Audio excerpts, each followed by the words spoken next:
Absolutely. Let's fire away. Go. Done. Cool. So, right, the tables have been turned. It's me, JT, having a chat with Greg P this morning.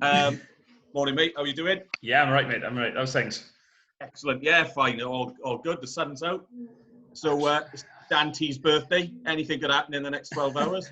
Happy birthday, Dan T. Happy birthday, Dan T. There's hopefully there's a yacht with a ribbon round it in his driveway this morning. Honest to God, nothing will surprise me with that guy, so I have no idea. He did message me last night. He's gutted. He missed out on an eBay bid for the space shuttle, but never mind. He's hoping to get Apollo 13 soon. Brilliant. So, right. So obviously, this is just going to follow the same format as we've done the other DJs. Yeah. So really, first and foremost, introduce yourself to your listening millions. Oh my God, listening millions. I can't see me getting many views to this, I have to be honest. Greg P, 100% old school.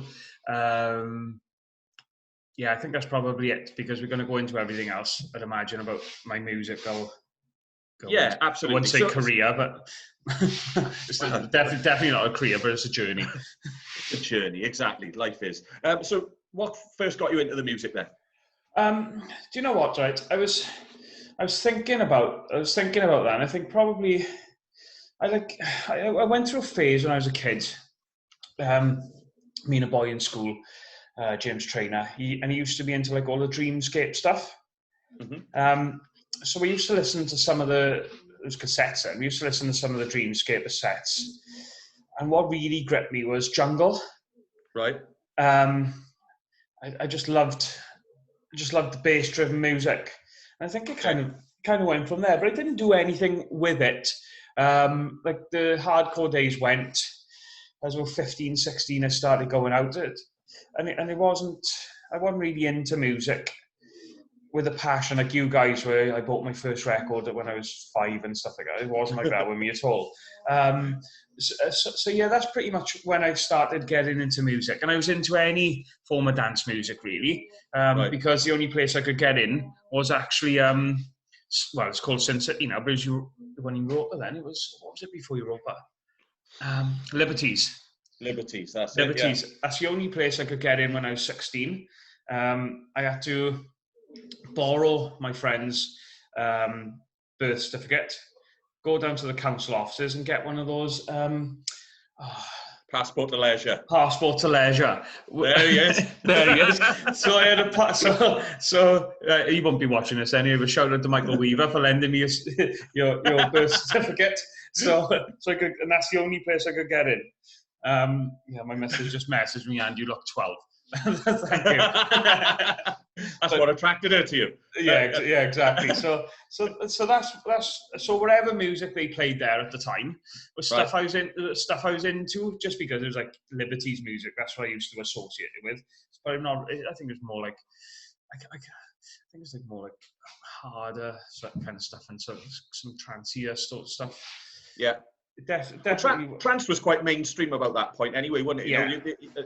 Yeah. Trance was kind of in the charts really, and it was seen as a definitive type of music at that particular point. And yeah, it was everywhere. It was absolutely everywhere. It was massive, whether you liked it or not. Really, I suppose it was massive. Just couldn't get away from it. No, you couldn't. No. So that was it. Really, that's the only reason. It's the only place I could get in. Okay. So for that reason, I just listened to that music and wasn't really into it. I couldn't tell you any tunes at the time. It's just more because I was allowed in a club, really. Yeah. So you were associating the music with your nights out, really, wasn't it? Yeah, They went hand in hand. That's kind of how a lot of people really kind of get into it. And some people find music quite emotive as well, so it reminds them of a certain place, a certain time that they've been, and things like that. Like people say, this song reminds me of my holidays in wherever, Benidorm or whatever. Yeah, exactly. And that's what it is. It's all about memories, and certain tunes bring you back to certain parts of your life and remind you of certain people and certain events. Some of those memories are in black and white for me now, admittedly, but and mine, but it's in Spanish, I think, so I don't know what it says. Cool. So what about the DJing side of things? When did you start DJing? How long ago was that? I started DJing when I was Well, I didn't start DJing, but I started playing records when I was about 17, nearly 18. So I moved out of my house and I moved into a flat with a couple of my friends, Leighton Foot, Leon Lewis, and Richard Calo. The flat in Morrison. It was quite famous at the time for the parties that we used to throw. And Kai, DJ Kai, he bought a set of decks. I think they were only Citronic belt drives, and used to keep them in the flat, right? Because he lived with his parents as well, and it's all he had was a box room, so he didn't really have room for them. So we put them in the flat. We had a good sound system in the flat, and that's where it started, really. Used to go to HMV and buy, at that point, I was heavily into UK Garage. Right. So I used to go to the Palace religiously every single week, never missed a week, I think, in like 3 years. And yeah, we just used to go to HMV, just get some records just to play. Never used to take it really, really seriously, if I'm honest. For a while, but then when I started building up a collection of like 30, 40 records, you can kind of got enough then for a set. I wasn't very good, mind. I have to be honest, I wasn't very good, but yeah, just stuck at it, and that's where it started, really, and that was 21 years ago. I don't believe you're that old, mate. You're lying to me now.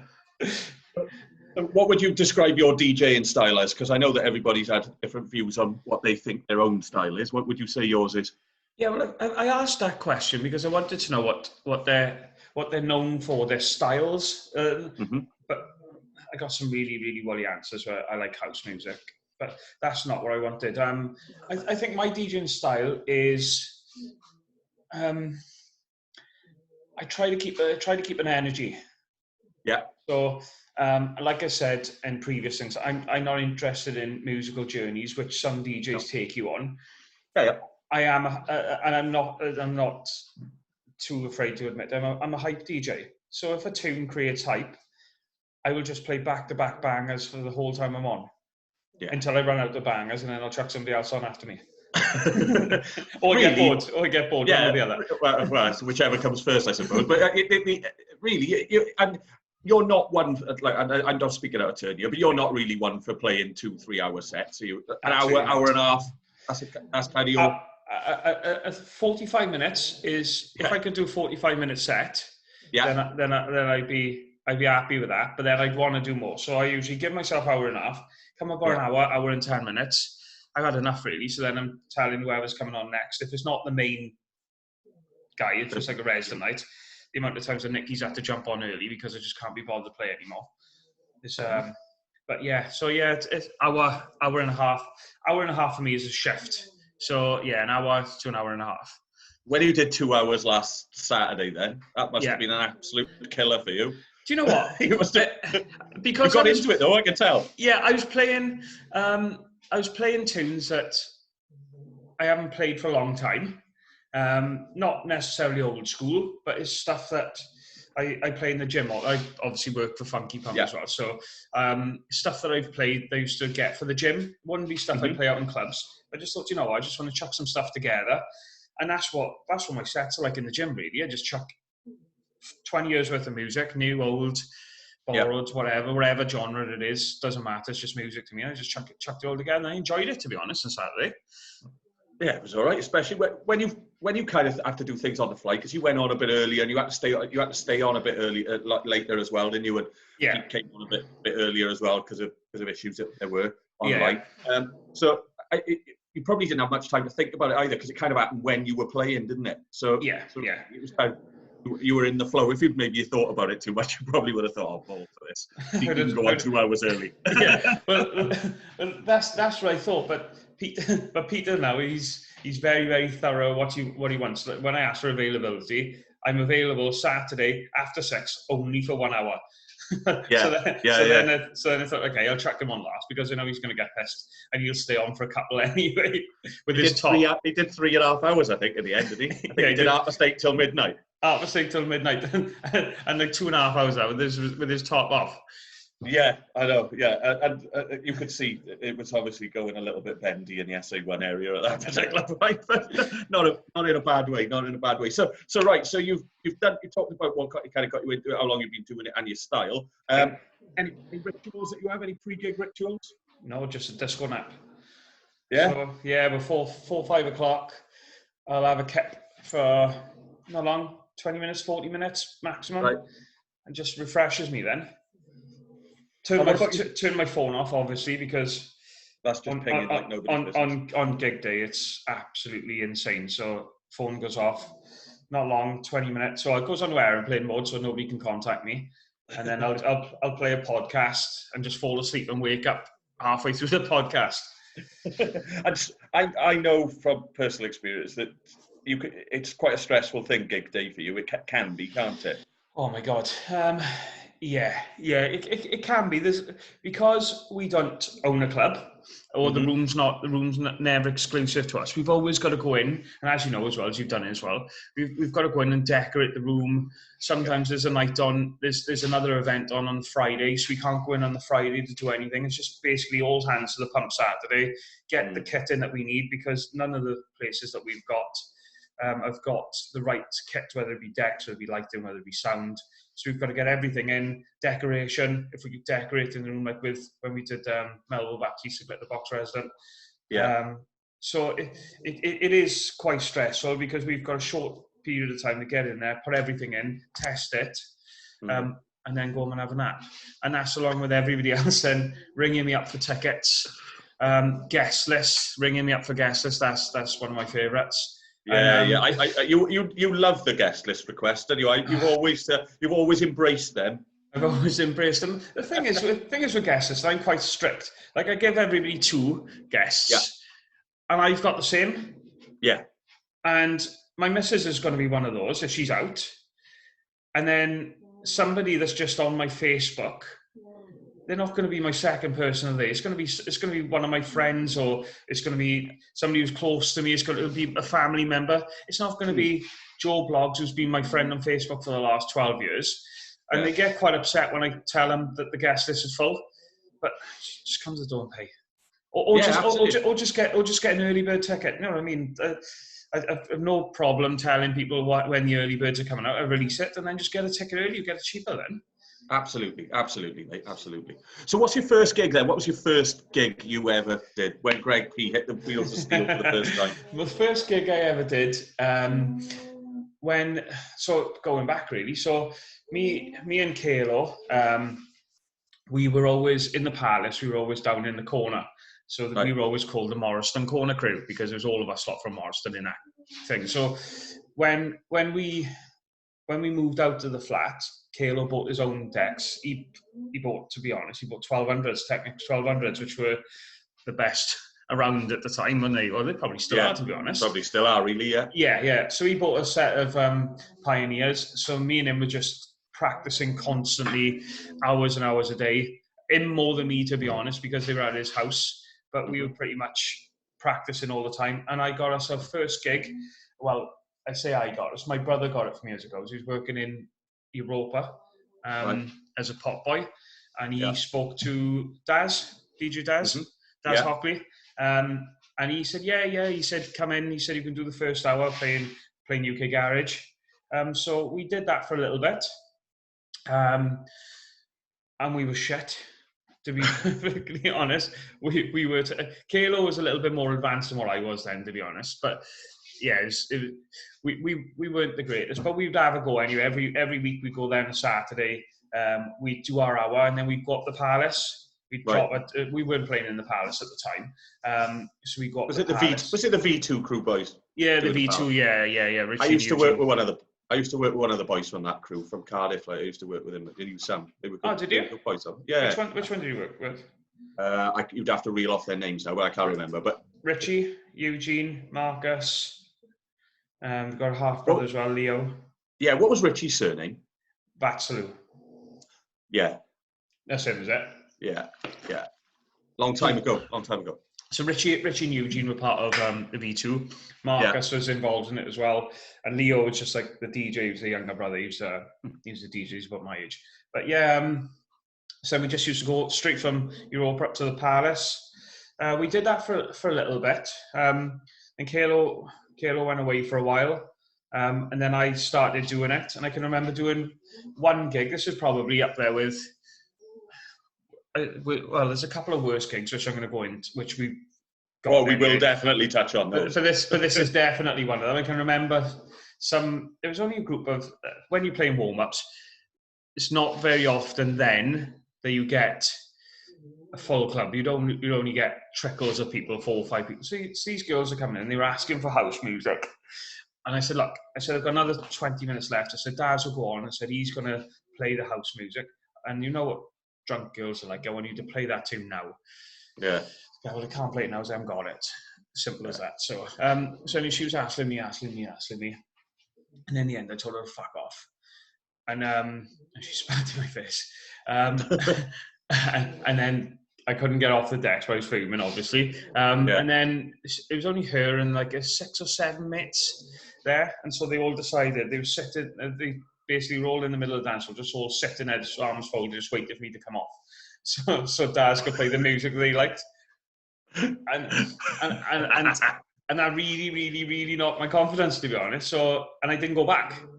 Okay. I didn't go back. I thought, you know what? I haven't got. Kalo was unavailable. I didn't have any decks to practice on. I clearly wasn't good enough either. I felt that I needed to be a little bit better to do club work. So I kind of took a back seat. Not for long, but 6 months. Mm-hmm. Just building up my record collection. And then when Kalo was back around, then we just kicked it back off again. Cool. So yeah, that was one of my worst gigs. I'll probably go into the other one because it's probably legendary. Well, I wouldn't say that. It's I remember, and I'm pretty sure that you were on the panel for the Princess Trust. Yeah. Do you remember we didn't know each other then, did we? But no. I came to the Princess Trust, and I didn't even know that you were on the panel until you told me some years later. Yeah. And I wanted a set of my own decks and speakers, so I applied for a grant because at that time I was unemployed. And I managed to get it. I don't know where the fuck I got it, but I had the shittest business plan ever. I had letters off countless people who didn't even own clubs to say they were going to give me work. So you wouldn't have been the first or the last who was doing that, man. No. So anyway, yeah, I managed to get some decks and get some mixers and whatnot. And basically what they said was you have to, as a condition, put a Yellow Pages ad in. Yeah. So I said, right, okay. So I called myself JC's Mobile Disco because my grandfather helped me out, and his name was John Clark at the time. Yeah. Yeah. And so yeah. So the first one was, and I said UK Garage Specialist. So the guy messaged me. He said, me and my missus love garage. Will you come and do our engagement party? And I said, yes, I can come and do the engagement party. It was in Neath somewhere. I said, I can do it. I said, but I only play UK Garage. So this is the reason why I'm very, very selective about the private parties that I do. So as we get there, he says, right, okay, boys, just let you know, our parents are going to be there, their aunties and uncles are going to be there. Great. And you know exactly what's going to come. And so... You didn't have Sweet Caroline, did you? No. So, not last minute, but pretty much last minute. So Kalo kicked off. He was playing some garage, and nobody was on dance floor, obviously. And I had to rush back to get a CD player, like a Walkman CD player, to plug in the back of the mixer, and popped into, I think maybe in Tesco's, and just got a new Now whatever it was CD. And basically, we just had to play that because that's the only pop music that we had. And we just had to play that over and over again for about 3 or 4 times. We got paid. We got loads of shit saying we're the shittest DJs ever. But we said, look, we told you up front that we were garage DJs and nothing more. And and I don't even know what this couple are. So they may come to the events, they may not have never spoken or seen them since. So yeah, that's up there as well with the worst gig I've ever.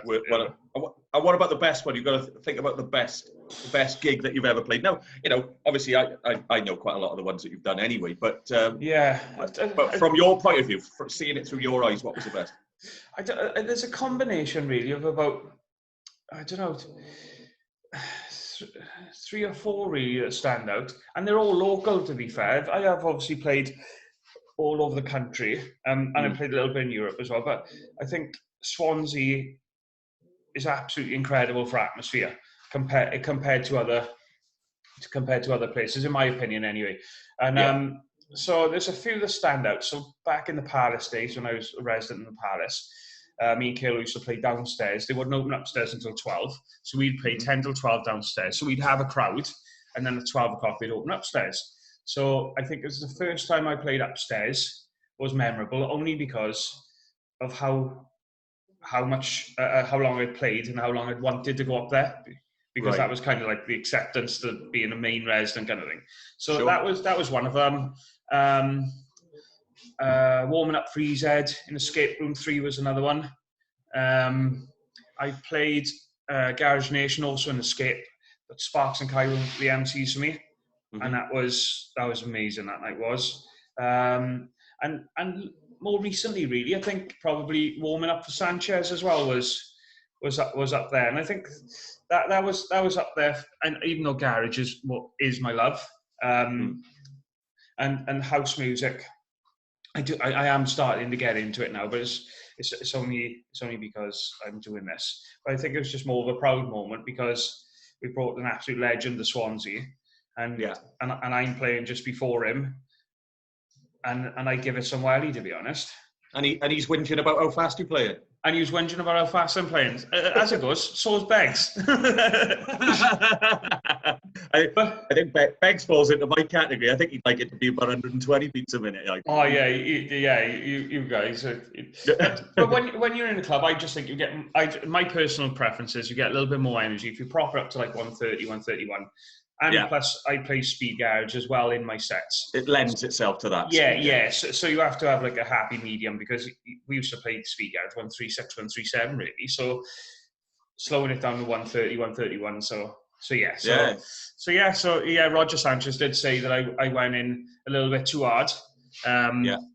He said, "Oh, this isn't really much of a warm-up set. This is a main set." And it's just like if a 10 grand DJ can't beat the 200 pound DJ, I said you need to. And he liked that, did he? You need to stop DJing. He did laugh as it goes. He said, "Yeah, you're fair enough." So then he gave it some welly then, to be honest. And I thought it was the best set I've heard him play. Well, probably what you went on and did before probably inspired how he played his then as well. Because as much as we probably have to admit that people like Sanchez, because they kind of go on tours, there's an element of pre-program into his sets. Now, I don't want anybody to think that he's pressing one button and standing back and watching it, because he's not, right? He's very, very hands-on and very, technically amazing, technically incredible, right? Yeah. I'd need to be like an octopus to do what he does. He's very busy, isn't he? Very busy. Absolutely, right? But he's obviously got an idea of kind of what he wants to play and at what speed he's going to play it. And so you've kind of changed, you've changed his mindset now, right? He's come on. He's played quite tough, didn't he? He played quite tough and quite heavy on the drums and stuff like that, and a lot of build-ups and things. But I think to figure out, I think if you can change a 10 grand DJ to change the way that he's going to play, you must have done something right. The atmosphere in the room didn't dip or anything, did it? You know what I mean? No. And me and Nicky, I'm not sure if you've caught up with Nicky's interview yet, and what Nicky said and what I said is right. It's very, very rare that you get a DJ that comes down, that takes the room up to another level, because it's our crowd. And so he was one of those people that probably did take it up another gear, but there isn't many that can do that. And so fair play to him. He was class that night. Yeah, he was good as gold, man. He was good as gold. So random gigs. I know if anybody's watched the Dan T one, there will have been a conversation about the hiding of trainers, having to walk home in his socks, right? But obviously what goes on tour stays on tour, so that's not for now. anything else? Any other ones that you could think of that don't involve having to contact the police? Oh, right. Yeah. To trace Or my social services. no, there was no children there. There was nothing. There was no illegal activities. It was just absolutely off the wall, wasn't it? Oh, it was random. It was random, and that's probably up there with one of the most random ones I've done. I've also played in some random places, like in a car park on a car bonnet. That's about it, really. But it's not like when we were talking, all that kind of stuff was kind of the norm. But now when we're thinking back, it was random. Like I've obviously played in loads of people's kitchens and bathrooms and whatnot. In people's houses, and they're probably pretty random as well. But yeah, Natalie Midwinter's is probably the most random I've played in. I played in random places, but what was just unfolding before my eyes. The whole shooting match together. Read it. Something that will never ever be forgotten. It's indelibly etched into your mind. That is, isn't it? It is. Yeah. So that was definitely up there. Good on you, man. And did you get the trainers back? You never. About 3 weeks later, because Natalie was so drunk, she couldn't even. I didn't even. I couldn't find my trainers, so I didn't even know she'd hid them. Right. But they were behind her TV. Okay. and she said the only reason why she realised it was behind her TV is because her TV was buzzing. Bearing in mind, it's on the wall. Yeah. So she had them behind her TV on the wall, and we had like floods and stuff at the time, and so my trainers were soaking. So that's why obviously they were taken off. And she'd put them behind the TV, and the TV was buzzing for a couple of weeks, and she didn't realise why. So she looked behind the TV and found my trainers. Oh, there we are. So all's well ends well, I suppose, isn't it? Yeah. So going on to the other gigs then, kind of what's the biggest venue that you've played? Now, it doesn't necessarily have to be capacity, but could be kind of what it means, I suppose, as well. That's a good question. Maybe Gatecrasher in Sheffield was up there. Huge club. Huge club, big history in it. Big history, yeah. And I was on Main Room. Playing a couple of festivals, which are obviously good. And we've hosted our own arena in a festival, in Logic Festival, which is absolutely incredible. Yeah, amazing. And we may have some news about other festivals as well. So we'll hold tight for that. The Palace Escape were iconic as well. For what they were. You probably played it nigh on every room in Escape, didn't you? Yeah, I think so. At one point when we did our own events, we may have gone into room 1. Definitely played in room 2 a few times. But when we had room 3, and that was like our residency, we pretty much kept Escape open for 5-6 years, I think. Because we had 700-800 people come to see us every single week. Without fail, you go upstairs, there'd be about 80 people. But mad, isn't it? How people. It's just a cycle. It's just a cycle, a musical cycle. It just goes around in circles as to what is in at the time. Do you think that because music's so accessible nowadays via all sort of means, that people are less likely to pay to go out nowadays? Because if you look at lockdown now, crying out loud, you wouldn't have to get off your backside. You could watch DJs 24 hours a day on Facebook. Now, some of them are average. Some of them are brilliant. Like last night, I'll give an example. Last night I was flicking through. Francois K was playing, right? Francois K, probably one of the big. Yeah, exactly. You would never heard of him, but Francois Kevorkian, massive New York house DJ, been around for years and years and years, and some amazing remixes, right? People like Kraftwerk and things like that, right back in the day. Huge DJ. He was DJing last night. There was 13 people watching him. 13. One three. He'd been playing for an hour and 26 minutes. Now, but he would be, if you were going to go to the club to watch him play, right? He would be probably $50 on the door, probably 35 quid or something on the door to get into one of his nights. Playing for nothing on Facebook nowadays. But do you think that this could possibly, and I'm going off script now. No. Do you think this could kind of this lockdown? Do you think it might reinvigorate clubbing, bring people back into clubbing? Because I think locally it will. I think on a local level for us, I think it really, the feedback that we've got on our feeds and on our inboxes and stuff has been incredible, isn't it? Yeah. But I wonder whether people are having so much music for free nowadays that they kind of think, well, why do I need to pay for it? I don't know what's going on.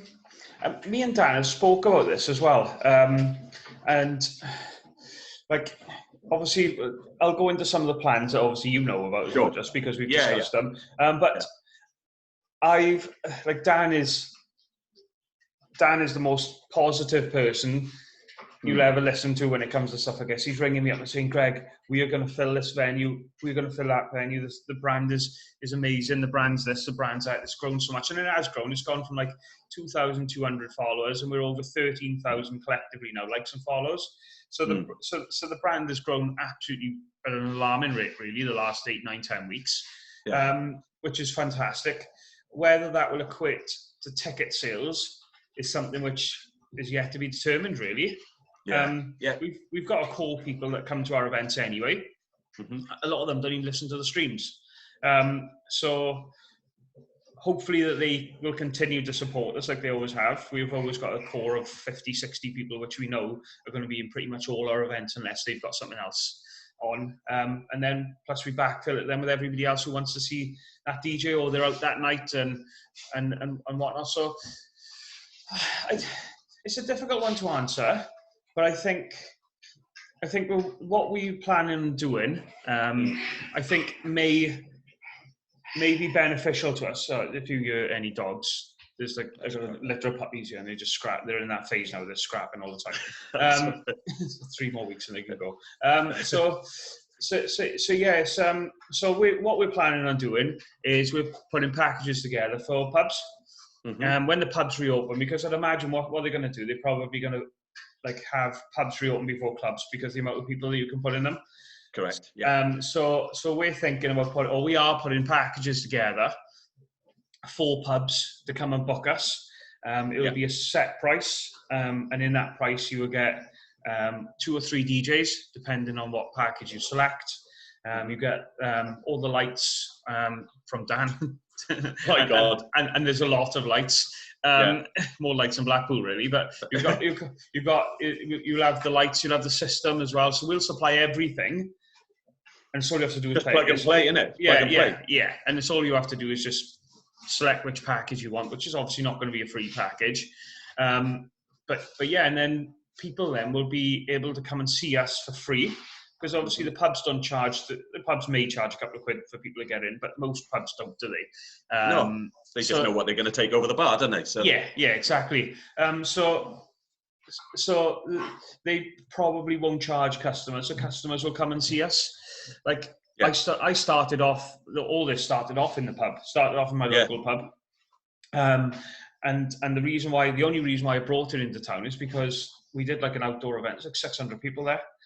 And in the car park of the Smiths, I just looked around and said, "I need to take this. It's too big for this, isn't it? Yeah, I need to take it." So, and that's how it all evolved, really. So 4 years ago, I took it into town and never really looked back. Yeah, absolutely. Well, because you and Carl really with it, I suppose, with the 100% side of things, wasn't it? Yeah. Well, I started off Swally Fridays and. And I knew Carl a little bit, and I knew he DJ'd, and I've always brought people through. Always tried to bring people through from the beginning, really. Carl stuck with me from pretty much the beginning, and now look where he is. He's got his own. Up until 8 weeks ago, people knew who he was, but now he's got his own identity. He's got his own brand, really. And he could probably take, if he's hungry enough, he could take that some elsewhere now. So I'd imagine that bars would be interested in getting him because obviously his profile's through the roof. Same with Jordan as well. He's kind of those two are collective, and they've got a completely different sound when they play together than what they've got now playing apart. Yes. And again, Jordan is another one that's kind of broken. Don't go too much on these because I'm going to go through everybody. So, all right. Okay. So that's pretty much it. So we can move on to the next one. Cool. Right, what I'm going to do is I'm going to intersperse this with a couple of questions because obviously in the last few weeks, as people will have known who've been watching the feed, you brought somebody else in, Dai Beggs, who's sent you an email about 18 months ago and you pied him off, and then And then you decided to go through your inbox one night, late at night, probably looking for something else. I found his email. I found his email. I thought, actually, it's not the guy I thought it was. So I'm gonna go back to him. And so Guy has kindly sent in. He sent you 3 questions for you. 3 questions, okay. 3 questions, yeah, right. So first one, quite quick fire as well, right? So, what 2 famous DJs would you love to see go back to back, like at one of our events? Todd Terry, Roger Sanchez. Would you? Is there enough buttons for them all? Well, they'd probably have to have 3 decks each.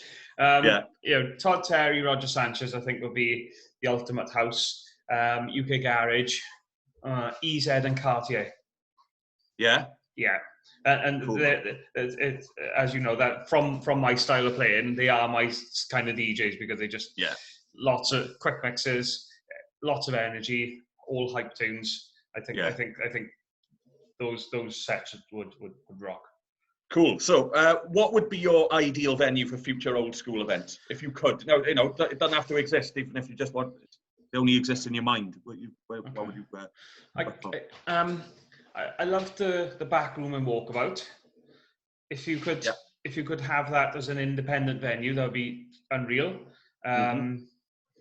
And the Palace, if it ever gets restored back to its former glory, where you had the stage, obviously, because it was a theatre, then you have the DJs on the stage, and then you've got the dance floor, and then there's a floor just above where the bar is, and then you can go upstairs in there, and I think I had like 3 different floors, and then you had the Gods in at the top. If that setup is just amazing for a club. Obviously, if you fill it. Yeah, absolutely, and you've got to. I think the difficulty would probably be nowadays is dragging enough people up High Street, but but if you chuck that at the end of Wine Street, it'd be full every Saturday. Yeah, well, you'd like to think so. Yeah, well, I think it probably would be. And this last one is: what advice would you give to any bedroom DJs out there who've never played in front of a live crowd before? Oh, that's a great question. It is a good question. I think your pitch to promoters is probably key. First things first, what I would, and I think really is probably the reason why PMD and Beggs have come on board. Like the way that they approach me, like Peter approached me, he was asking loads of questions about where do you get your music from, just lots and lots of questions because he just started it off. And you're happy to, I'm one of those people that's always happy to help if I can. So I think the way that you approach bars or promoters, I think is very, very important.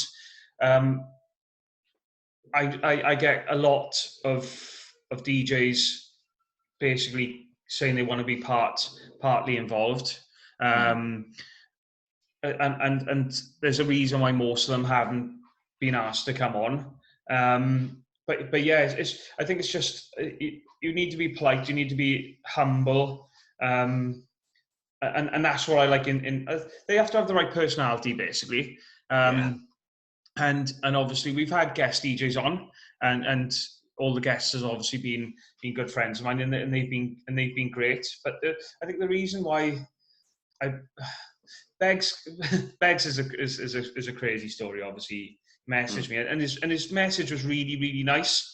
Look, I'm new to this. I've just done a mix. He didn't ask me for a play.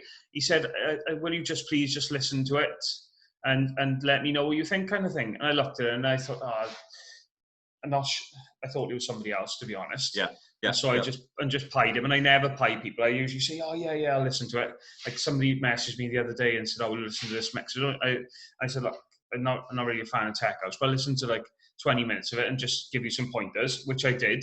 And I listened to a little bit more than that. But I think it's all about the approach, really. And if you approach people and you're genuine kind of thing, then I buy into the people rather than the music. To be honest, I didn't really listen to Beggs' set, which he sent me. Because, as you know, I don't listen to a lot of music anyway. No. But I listened to like the first 3 or 4 mixes, and then I just skipped through another 10 minutes just to see what kind of tracks he was playing, see if those tracks would work with what we're doing, and they do. So I messaged him, and I obviously felt really bad. And the reason why I messaged him, I wasn't trawling through my DMs looking for anything. just for that one. But no, he was like, him and his missus, like starting to like stuff I was doing on Twitter. He was only on Twitter at the time. Right. His missus was on Instagram. And like, I'd obviously, when people liking stuff, you kind of see who they are, or they put in stuff in a sort of feed and whatnot. And he started liking stuff, and I clicked on his profile. I thought, fuck, it's not who I think it is. And so I'd obviously messaged him, and I was honest. I said, look, I thought you were someone else. That's why I paid you. And then we just got talking, and I said, look, we're doing these live streams. I said, it's not club work or anything like that. I said, but just come on, and I prefer to watch you on there than you send me something which you could have done on the computer. Yes. A mix. Yep. So I said, jump on. So he took the plunge really and jumped onto Facebook, because he wasn't even on Facebook. Now he's on every social media platform. Oh, I know, I know. And loving it. But yeah, he jumped onto Facebook. He went live through his own page the first time, and obviously we all shared it, and we were very supportive, I think, weren't we? Yeah, absolutely we were. Yeah, why about him. There's no reason. Yeah, exactly. So we all jumped on, and we were giving him advice and spurring him on and stuff. And he did really well. And then and I thought, you know what, he is good enough to jump on the page, because I'm trying to keep a high standard, and I've always tried to keep a high standard if I can. I thought you are good enough to be invited on the page. So he went on the page, and he did really well. He's got a great following as well, to be fair. Yeah. All the Brunel boys and stuff support him. I know they give him loads of shit on the streams and stuff. But what it's there for, isn't it? I love it. I love that. So yeah, he's done really well. He's earned his spot, to be honest. I think he brings something different. He's really, really sweet. But I'm going into his personality now, which I'll go into later, I'd imagine. I think going back to the original question, I think it's all about the pitch that you've got to somebody, especially if you don't know them, to try and get some work. The only other thing which you can do is just get yourself out there on social media. So that'll be put your mixes out there. If you make any tunes, put your tunes out there, and just try and connect with the right people, really. And social media is key, unfortunately. Back in our day, it was all word of mouth and who you knew and whatnot. But yeah, it's a little bit tougher these days. But at the same time, it's easier to be more accessible. So I just think you just need to keep grafting, really. Just keep putting yourself out there, keep putting your sound out there, and if it fits into what somebody's looking for, and not only that, support the events. There are people that message me wanting me to book them. It's never been to my events. Yeah, I haven't got a following in particular. It hasn't got a load of mates that's going to follow him round. And then, like, saying, Greg, you need me to be in your event. Like, what do you bring to 100% old school? Oh, well, I'm better than some of your DJs. Well, that's not going to get you anywhere anyway, because you've just slagged off my team, which I'm very, very passionate about.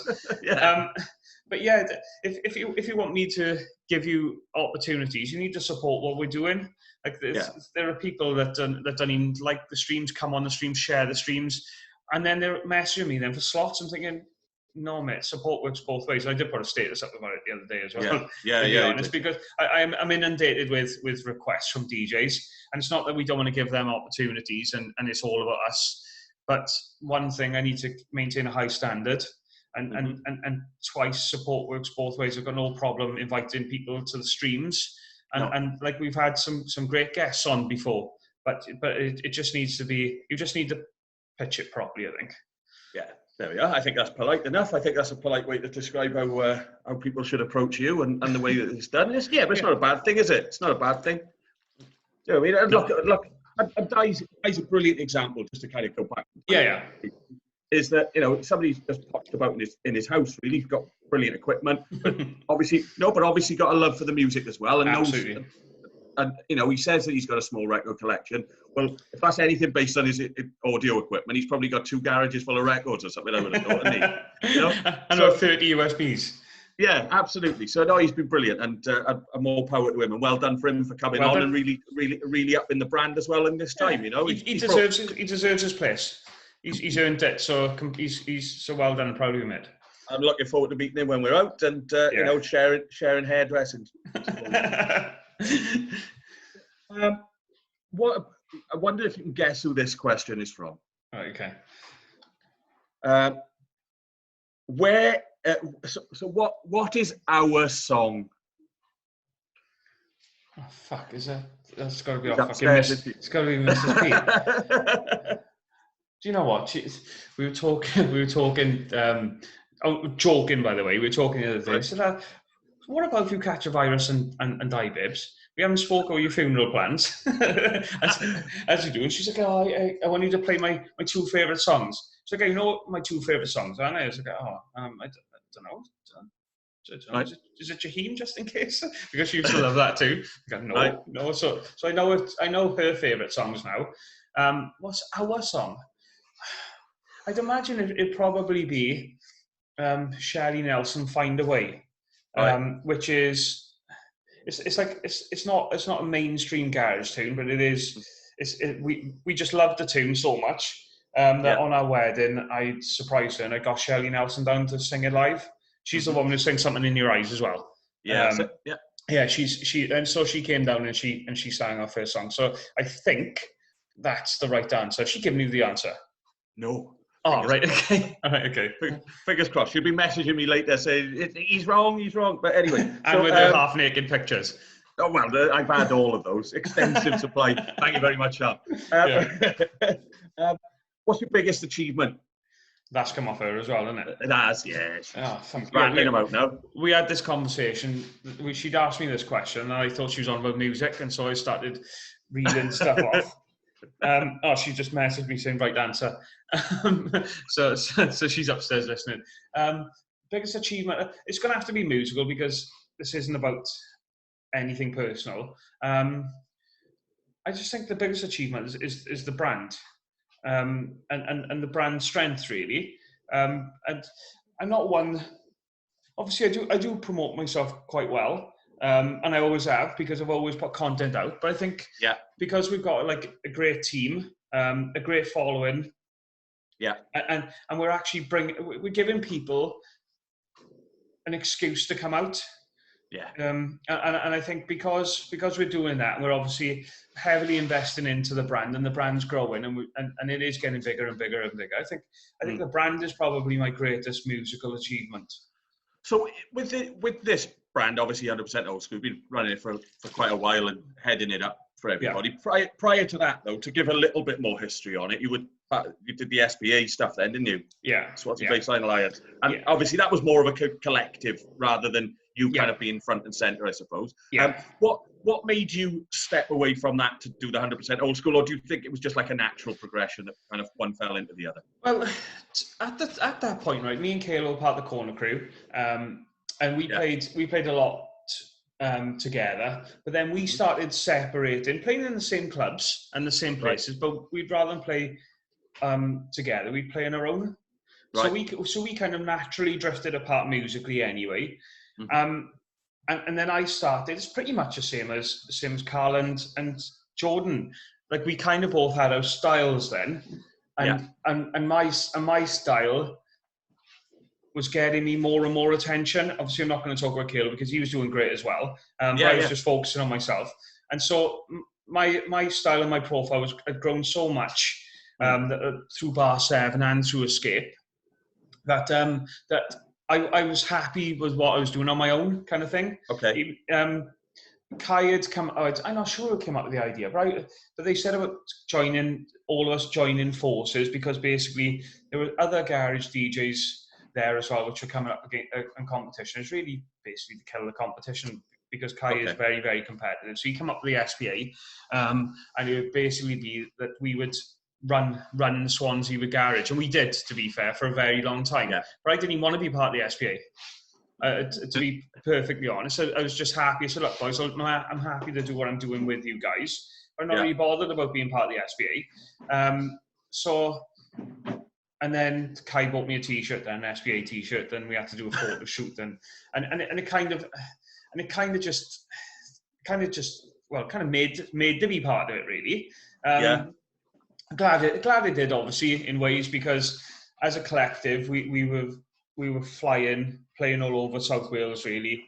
We were having multiple nights on the same days where some of us would go to Newport, some of us would stay in Swansea, some of us would go to Port Talbot, whatever. And so that's where it came. How it ended really is I stopped DJing for a bit. I started first of all, I started going to Funky Pump. And when I started going to Funky Pump, then they asked me to DJ. But Funky Pump's more house music, so I didn't really have a lot of house music. Garage worked for a little bit, but I had to start getting house stuff, so I started getting into the house stuff. At this point, the SBA weren't really playing anywhere. Escape had closed down. We'd left way before it closed down. Just to get that out there. We had a knack of knowing when clubs are going downhill for whatever reason, we'd go somewhere else. And so we'd always had a good knack of that. And because of that, we always kept our profile and our reputation was quite high. So, hello, Mrs. T. Yeah, everybody can hear you now, having a yap. Picking up on the microphone. Yeah. Greg said, hello, Mrs. T. So yeah, it was like a natural thing why we split up as well. Like I stopped playing garage anyway. Yeah. And we went into like garage and we went to basslines, which kind of up north speed garage stuff. And that started getting really grimy and just weren't really interested in that sort of sound.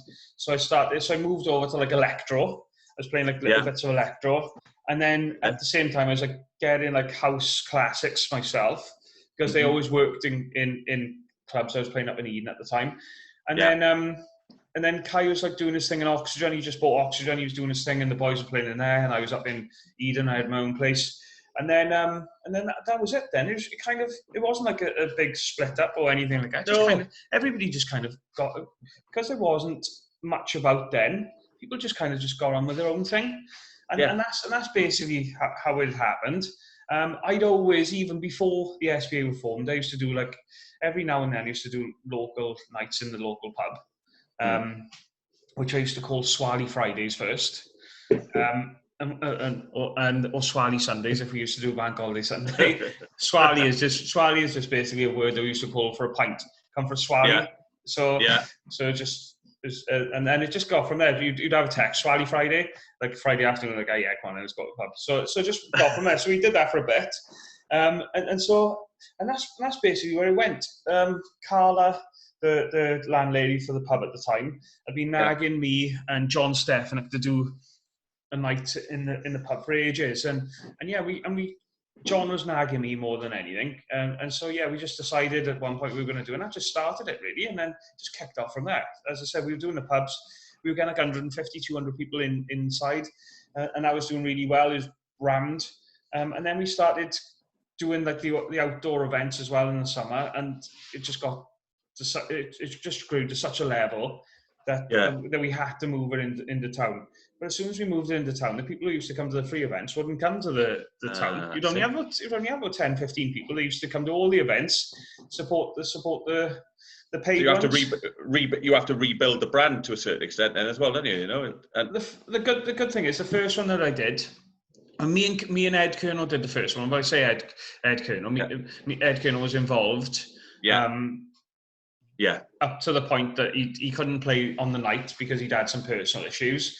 He didn't sell any tickets and he didn't do any promoting. So me and Ed just didn't do anything together. There wasn't any breakup either. Me and Ed just didn't do anything together after that. And then I did a night in Sin City, and probably a bit adventurous doing it in Sin City because it's a huge room. It's a big old room, yeah. But I still had about 250, 300 in there. But it looks tiny with 250, 300 in there. And it was really good. So then I kind of went back local for a little bit. Just built it up again over a period of a year, and then I decided I was going to go into town again, and I did it with Grant Nelson then. Yeah, and that's a good pull as well, isn't it? You know, you had a good crew in for that, I'm sure, and it was a really, really good event. Didn't make any money off it because we were supposed to have it in. Well, I don't even know what it's called. It was Hangar 18 now, but it was whoever had it before them. They were selling tickets through their own site for me. Sold a shitload of tickets and then went bankrupt then, and then just never got the money. chased the guy, Matt. Matt, his name is. Hi, Matt. You still owe me a lot of money, mate. I will see you at some point. Yeah. But yeah, he sold a load of tickets, promised me the money, promised, and never got it. So anyway, so we kind of had to move her into the attic. I was the first promoter really to go into the attic. I know they had one event previous, which I don't know how it went, but anyway, the attic, for everybody to know, was at the time was just an empty room. So I had to fill it with lights, I had to fill it with a sound system, staging, decks. It needed everything, which costs a fair bit of money to set up. It was like 1,500 quid just on the setup before it starts, plus grants fee, plus the money I've lost, plus the hotels, and so it wasn't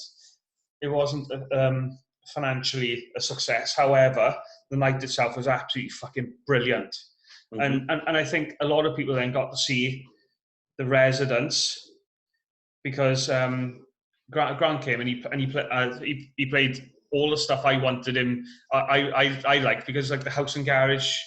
Yeah, just before crossover it kind of thing. Just before it separated, like the 95 stuff. And I love that sort of stuff. So I loved it. But because he wasn't really that commercial, people were just saying, "Oh, we'll just come and play. We'll just come watch you. We haven't watched you guys before. We'll just come watch you." And they did. And so we did loads and loads of resident nights. Then we started introducing. When it started growing, we started introducing then special acts and stuff. And then it's just grown. It's just grown really. So that's what I've tried to do. We had Soraya Vivian in singing "I'm gonna catch you," which is an absolute Swansea anthem. That was fucking amazing. Yeah, Chris Dutton down, didn't you? Chris Dutton. It was a personal friend of mine. We've been friends for a long time. He's a professional boxer as well. Now he's a professional boxer, so we kind of hit it off that way anyway. He's been down a couple of times. We've had Clifford. Clifford's come and played for me a couple of times. Andrew Hartley's come from Dubai and played. That was a good night as well. And then obviously the Melvo and the Sanchez, then, isn't it? Melvo, Sanchez, Sam Devine.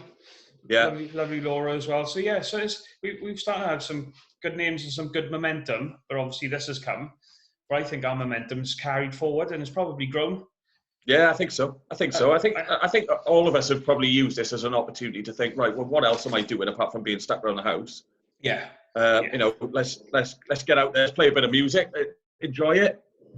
Yeah. And like Dan said, and I echo what Dan is that this has kind of brought everybody, all of us lot together as well. There's good banter on the group, and there's good banter on the group. Yeah. Some of it is X-rated at times. It can be a little near the knuckle, but and the Friday night video calls I've heard can be a little bit interesting as well. They are a little bit interesting. If you're ever available, just let us know. I am definitely dipping into one of these. I want to have a chat with Beggs. Yeah, I want to have a chat with Beggs, and I know what PMD's going to be like. So let's go through them all anyway. So let's do quick ones. We'll run through. Right, get the embarrassing one out of the way first. You might as well say something about me.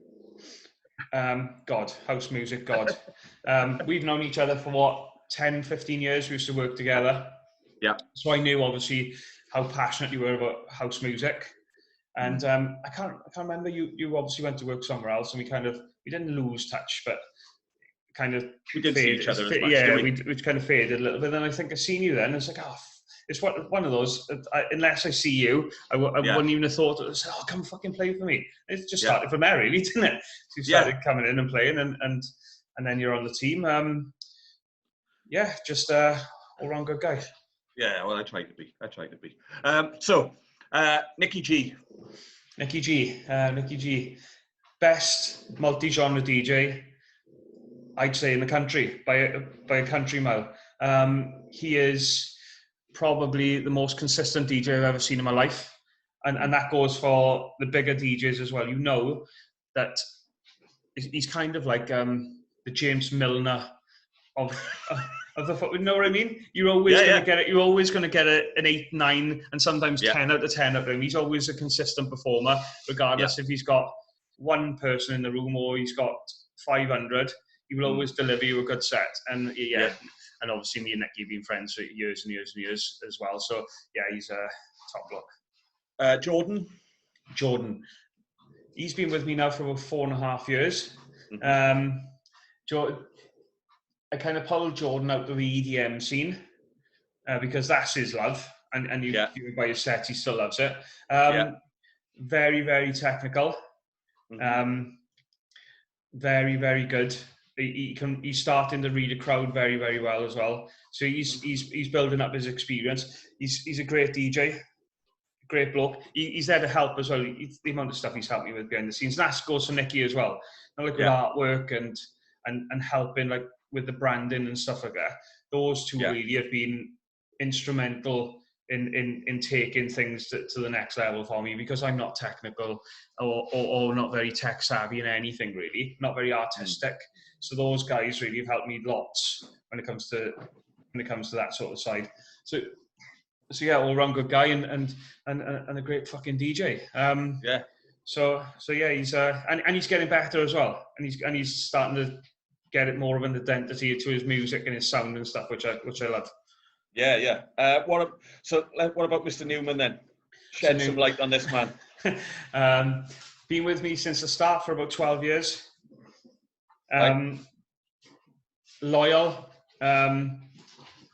His energy that he creates when he plays on his own, I think is second to none. I've been banging on, well, you've been part of the group, and I've been banging on about people building their profiles for a long, long time, haven't I? Rather than promote, oh, boys, stop, chuck a status out about the event. I've always been, right, boys, promote yourself, and the brand will come with it. And I've been telling him that for God knows how fucking long. But he never listens because he doesn't like being told what to do, which is evident. But he's actually built his profile massively through lockdown. Proud of him. He's fucking smashing it, to be honest, isn't he? But I love his energy. And I love some of his song choices until he goes into that neath fair fucking donk shit he loves. But, the Melbourne Bounce. The Melbourne Bounce, yeah. But he loves that, and people love it as well. So, but it's just not my cup of tea. No, exactly. So, Dan T. Oh, I know we probably haven't got enough time in the day to rattle off everything on this one. He's fucking nuts. He's the only DJ. He's like a boomerang. I've thrown him out loads of times, and he keeps he keeps coming back. The amount of times he should be an agent really, because he's so positive. He can sell sand to an Arab, even though he didn't really sell that kid from the Rhondda to me very well. But they always say the best salesmen are the easiest people to sell to, and that's how we ended up buying those Den and decks. Yeah, exactly. he got absolutely ripped off of those. But yeah, he's Dan, absolutely mental. Another good multi-genre DJ, been around a long, long time. He's got an incredible energy to him. He plays music that even now that I haven't heard. And I have gone back, thanks to PMDs reminding me I've got Shazam. I've actually got a few tunes that he's played that I've liked. Right. Off him. So yeah, Dan is another really, really good DJ. He's got a good energy about him as well. And yeah, he's just mental, isn't he? And yes. And I think when we've got some quieter people in the team, you're not quiet, but you can be sometimes. Jordan is quite quiet. Yes. PMD depends if he's pissed, he can be a little bit quiet. And Beggs is coming out of his shell a little bit. I think when you've got Dan, which is the other end of the spectrum, it kind of evens everyone out and creates a good energy. He's fucking mental. I keep saying it. Dan is Dan. I love him for it. But we've been friends as well for the longest. Me and Dan, I think I've known him since we were 13. Yeah, you said you were teenager. Yeah. So give me a rundown on the mobile disco man. Give me a rundown on the PMD and his ironing board. PMD. Oh, he's got his own sound now. He's like the punchy disco sort of stuff. Which people are starting to like, to be fair. I was considering getting into that disco scene, but it's not for me. It's not tough enough for me. It's not fast enough either, really, is it? Because when it sounds pitched up, it doesn't sound right. It sounds a bit pinky and perky in the end. No. So he's another guy who's developed his own sound over a short period of time. He's fucking mental. His Friday night calls are amazing because he starts telling you what he thinks of you after a couple of drinks. Right. Okay. and sometimes he gives me some good feedback. To be fair, his missus as well. She's whenever those. Oh my God, she's mental. But whenever those two get drunk, my inbox is full with ideas, and they're all really, really good ones. So yeah, PMD. That line in body, he's been on about getting rid of it. It's like, that's your identity, keep hold of it. And again, he's been part of the team for a little while. I give him loads of work that I get offered, like the mobile stuff. Some of it he thanks me for, some of it he doesn't. But yeah, he's a good guy, Peter. Good DJ. He's got his own individual sound as well. And yeah, he's got a big future, I think. Yeah, I think so too. I really do think so. Go on to Beggs, because I know we've spoken a bit about Beggs. So just give us a quick overview of how you feel he's done. And I'm proud of him to start off with, because I spoke to him just before he went online to Facebook, really, and he was absolutely shitting himself. He's never played to anybody apart from his wife and kids. His wife's been really supportive as well of him, she has, which obviously helps a lot. Yeah, just really proud of him. He's a really, really good DJ. He's got underrated knowledge, considering he's only been DJing for 6 weeks, really, to people. Lovely bloke, really, really sweet, innocent, and humble, which is probably what I like about him, his character. And yeah, he's already developed a following, so you can't be anything but proud of him, really. More power to him, then. More power to him, isn't it? If you're doing stuff like that. Absolutely. So let's quickly rattle through some of these, because we've probably taken up.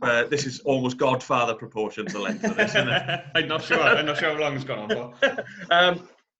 Favorite tune? If you had to just pick one. Fuck. I know you asked me this, and I felt exactly the same way. So thanks. I go through stages. Where I like certain tunes, but I don't like. My problem is, right. I know I'm stuttering, but I'm like one of those DJs that will play for a crowd rather than play for myself. So correct. I think my favourite tunes are really the tunes which I know does damage, like the ones in my bullet files. So garage, I'd say probably Something in Your Eyes is my favourite tune by Shelley Nelson. I can remember the first, and I think the reason for that really is that I remember the first time I played Upstairs in the Palace. And when the vocal come in, because it's like the intro has got a vocal on it. I can remember the hair standing on the end of my arms when I was when I started playing it. So yeah, that's probably my favourite garage tune. Speed garage has got to be Make the World Go Round for Isma. House.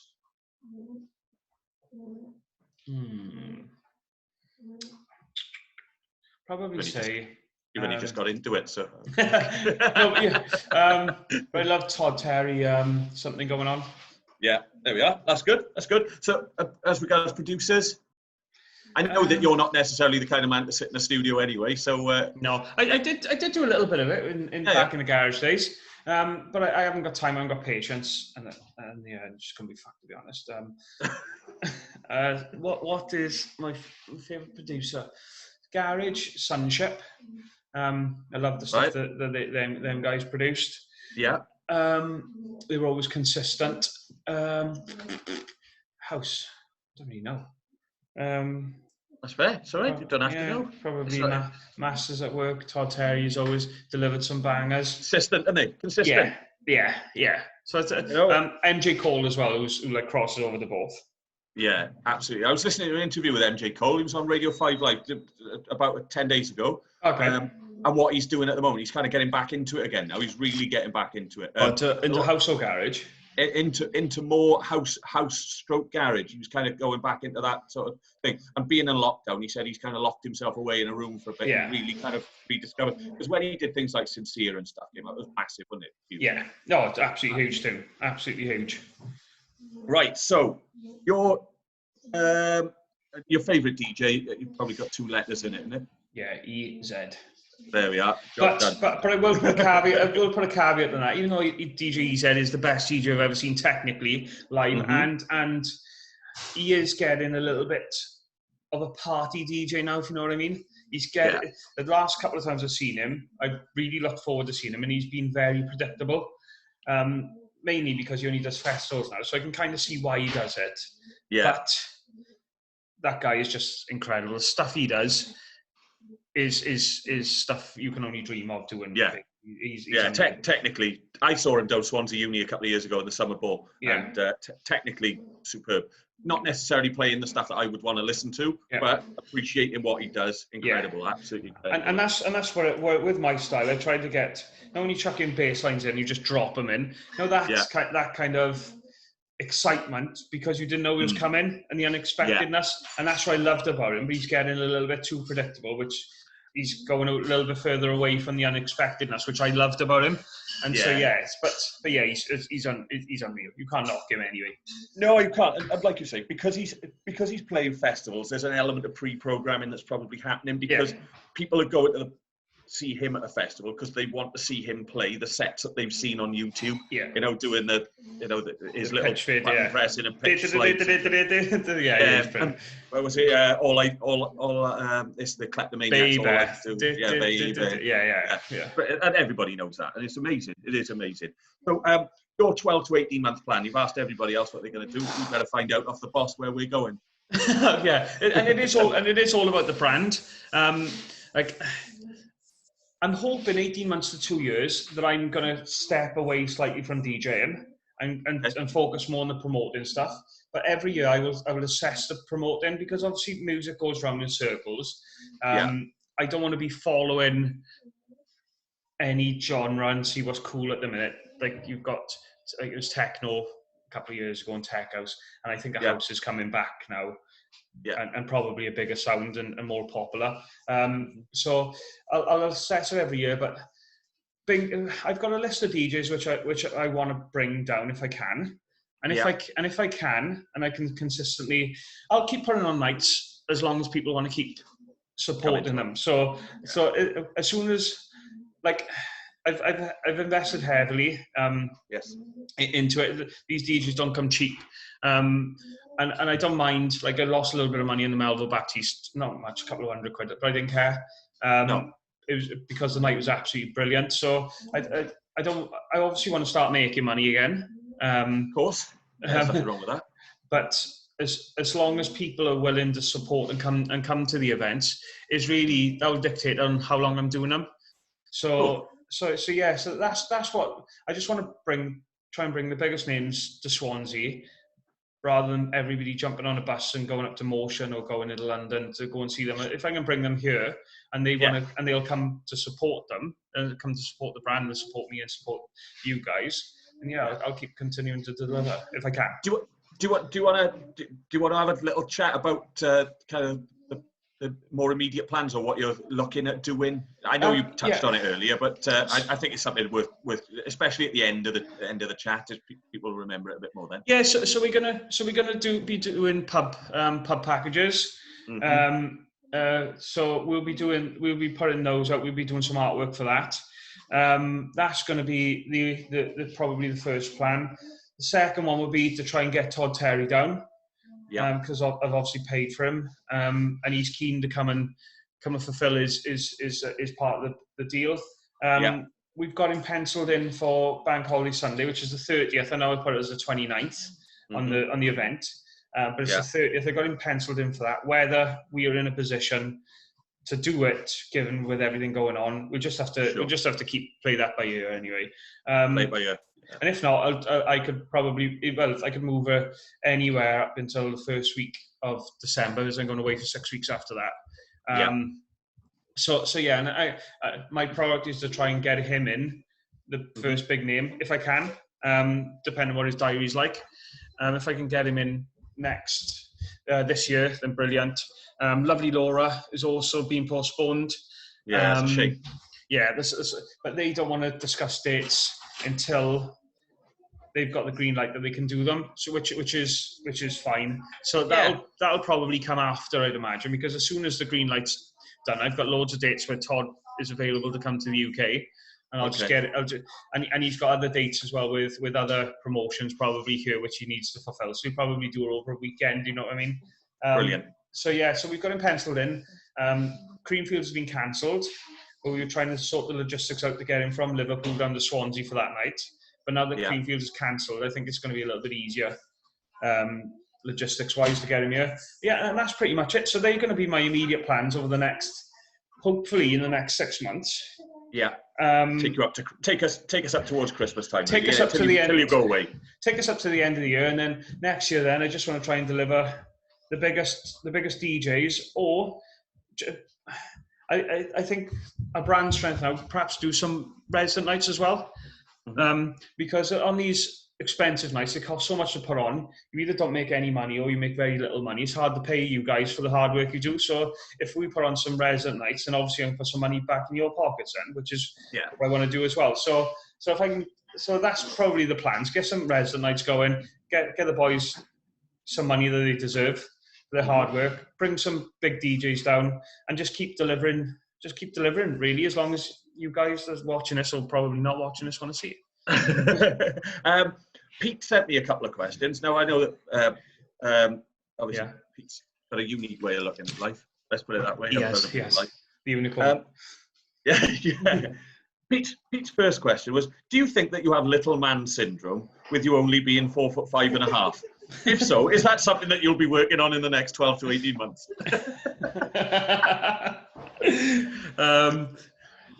Unless somebody breaks my legs, and to extend them, or somebody needs to buy you a rack. Yeah, or high heels comes into fashion for gents. I don't think so.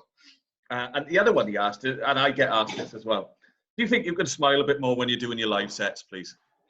I know it's concentrating. It's when I concentrate, I don't smile. And I think it's probably gone from the boxing thing really, because obviously I boxed for years. And if you're concentrating, and that's what I'm serious doing. Business, isn't it? You could get your head punched in. I know. It is something which I'm working on. Thanks. You hear a chopping in the background. Yeah, I heard the constructive criticism. But I am working on that, and it's something that I'm conscious of. I get told it all the time. I get told it all the time. So anyway, I think we can wrap it up. I think we've probably covered everything. Really enjoyed having a good yap, and it's good to get a bit of background off you rather than you dragging it out of me. It's like one of those call coaching sessions all those years ago. All those years ago. And I was quite nervous about doing this, mind, because obviously I'd asked the boys tonight to send some questions in, but I didn't want to know what they were. I didn't want any preparation. It's got to come off the bat, isn't it? So I've enjoyed it, and I was a little bit nervous, but I think it went all right. Anything else you want to say before you go? I'm sorry for stuttering all my way through, because that's something that I do when you put me on the spot. But thank you to everybody that's supported. Thank you to everybody that's liked, commented, and shared. You guys don't really appreciate. Well, you don't know how much we appreciate the support and what you do for us. Honest to God, if you guys didn't come to the events, didn't listen to what we're doing, then we wouldn't be doing it. It's as simple as that. So I really just thank you to them guys. Thank you to my team. As Dan said, I am very, very selective on who comes in the team. So thank you to the team. You guys have been absolutely incredible. The support that you've shown the brand and myself over the years has not gone unnoticed either. And just thank you to everybody that supported me and supported the brand and continue to do so, and we'll try and deliver the best music that we possibly can. And we'll celebrate Dan's birthday in the best possible way that we can from 4 o'clock today. Starting from 4 o'clock today up until whenever Dan feels like he's going to jump off. We will be delivering a one-off Wednesday special. I know that we did them in the beginning, but then we kind of tailed them off because it was a little bit too much for us all, really, when it to do Wednesday, Friday, Saturday. I think with some people working as well, some people weren't working, have gone back to work. Jordan's obviously carried on working, other things, other people's commitments and stuff. And it is tough. It is tough. And I think, and not only that, I think there's an element of not wanting to oversaturate it as well. Yeah. You know? It was getting a little bit of overkill, and we were digging deep into our archives. When my archive is more of a puddle than a lake. But yeah, I just didn't You don't want want to play the same stuff every set either, do you? No, and it is very, very tough when I haven't got the biggest house music collection ever. But I just thought, right, we just need to ease it back a little bit, which is what we've done. But yeah, this is just a one-off. So tune in to this is going to go out straight away, anyway. I'm not going to bother listening to it back first. So this will go straight off the bat. So tune in from 4 today. If you can go onto the community page, the community section on the page, and invite your friends, that'd be fucking fantastic. Absolutely. Just build the brand as much as we can, and hopefully that's what we're doing for you during lockdown for free. Then, if you can dig a little deeper in your pockets to come and support us in Clubland, which is our bread and butter, that'll be absolutely insane. So thank you very much. Absolutely, man. No, it's been great. And look, I'll hear from you later, I dare say. 100%. You take it easy. Take care. All the best, pal. Ciao, mate. Ciao. Ciao.